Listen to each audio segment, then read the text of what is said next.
Well, the U.S. Supreme Court has upheld a law banning TikTok in the United States if its Chinese parent company does not sell the app by Sunday. The ban was made on security grounds. The decision saw millions of users jump to other Chinese-owned apps like RedNote. The White House indicated today that Biden will not take any action to save TikTok. However, incoming President Donald Trump has vowed to rescue the popular platform after he takes office on Monday. And with millions of TikTok users jumping over to RedNote, as we mentioned there, many technology experts are flagging security concerns. Our next guest is one of them. Jason Snyder is a technologist and chief technology officer at Momentum Worldwide, a global marketing agency. Jason, thanks a lot for giving us your time today. Thank you. So I want to get your sense here in terms of what you feel the impact of something like this is going to be, this worldwide ban, if you will, or nationwide, excuse me. Yeah, it's fairly significant.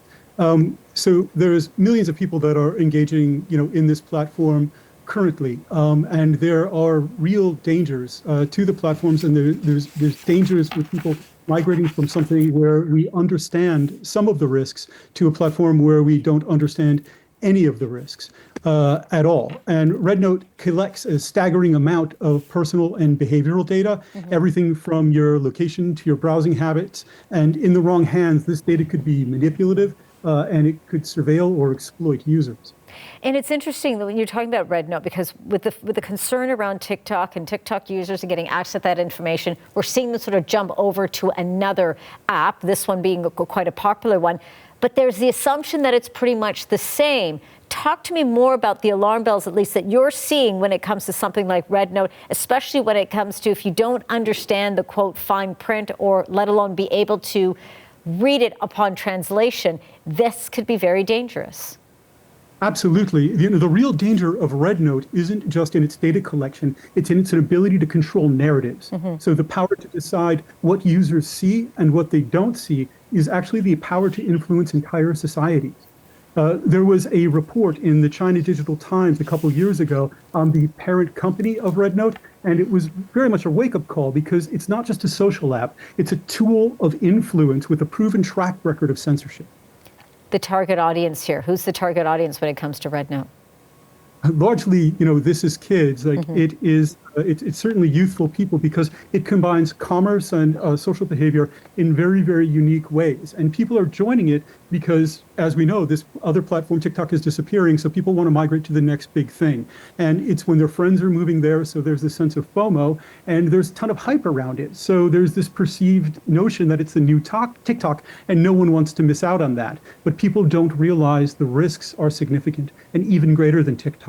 And they see it as an alternative without really understanding the costs. How much of, when we look at things like TikTok, and if it's not TikTok, then where can I go next? RedNote. If it's not going to be RedNote, it'll be something else. It is almost like an addiction here. What's the concern around that? And as you mentioned there, the audience is quite young. Yes. Well, there's very broad implications here because it's not just a risk to individual users, it's a risk to society. It has the power to exploit data, to shape narratives, and to erode trust in ways that we haven't seen before. Because unchecked, RedNote could become kind of a Trojan horse for societal manipulation. It uses the platform to influence not just users, but entire communities. And true freedom doesn't come with hidden costs. What RedNote offers may feel liberating, but it's freedom wrapped in a veil of control and exploitation.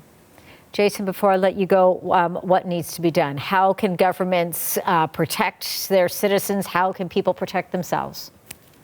Look, if a platform feels free, that's because you're the product. Youth need to understand what they're agreeing to before they engage with these apps. And governments need to establish clear rules and accountability for platforms like RedNote.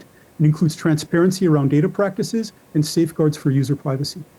Jason, it's great to have you on this. Jason Snyder is a technologist and the Chief Technology Officer at Momentum Worldwide. Great speaking with you, Jason. Thank you again. Thank you so much for having me. You're very welcome.